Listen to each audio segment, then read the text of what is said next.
भगवान का शिवद्रोह ने संकट को टालने में अपनी असमर्थता बताते हुए दक्ष को समझाना तथा सेना सहित वीरभद्र का आगमन।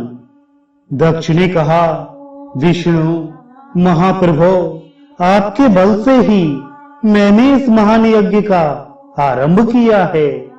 सत्कर्म की सिद्धि के लिए आप ही प्रमाण माने गए हैं। विष्णु, आप कर्मों के साक्षी तथा यज्ञों के प्रतिपालक हैं। महाप्रभु, आप वेदोक्त धर्म तथा ब्रह्मा जी के रक्षक हैं।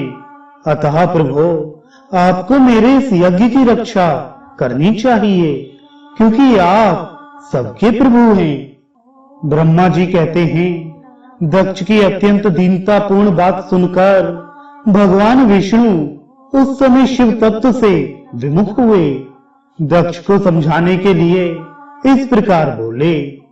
श्री विष्णु ने कहा, दक्ष, इसमें संदेह नहीं कि मुझे तुम्हारे यज्ञ की रक्षा करनी चाहिए, क्योंकि धर्म परिपालन विषय जो मेरी सत्य प्रतिज्ञा है वह सर्वत्र विख्यात है।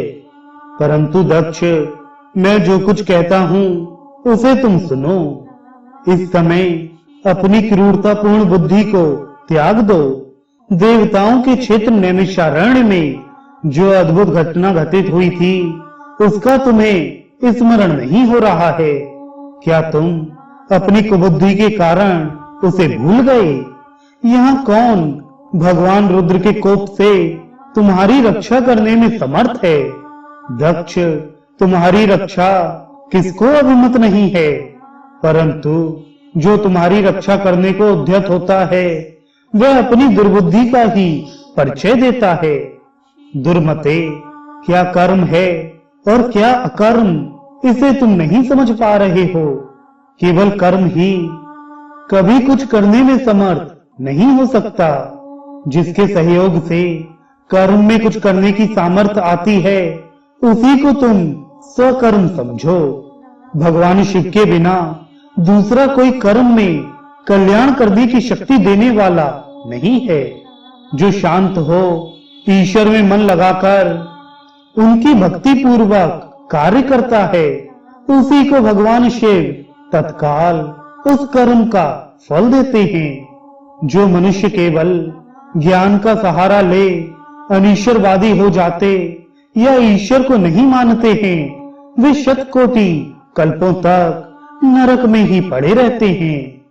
फिर वे कर्म पाश में बंधे हुए जीव प्रत्येक जन्म में नरकों की यातना भोगते हैं, क्योंकि वे केवल सकाम कर्म के ही स्वरूप का आश्रय लेने वाले होते हैं। ये शत्रु मर्दन वीरभद्र जो यज्ञशाला के आंगन में आ पहुंचे हैं, भगवान रुद्र की क्रोधाग्नि से प्रकट हुए हैं। इस समय समस्त रुद्र गणों के नायक यही हैं। ये हम लोगों के विनाश के लिए आए हैं, इसमें संशय नहीं है। कोई भी कार्य क्यों ना हो, वस्तुतः इनके लिए कुछ भी अशक्य है ही नहीं। ये महान सामर्थ्यशाली वीरभद्र सब देवताओं को अवश्य जलाकर ही शांत होंगे, इसमें संशय नहीं जान पड़ता। मैं भ्रम से महादेव जी की शपथ का उल्लंघन करके जो यहाँ ठहरा रहा, उसके कारण तुम्हारे साथ मुझे भी इस कष्ट का सामना करना ही पड़ेगा।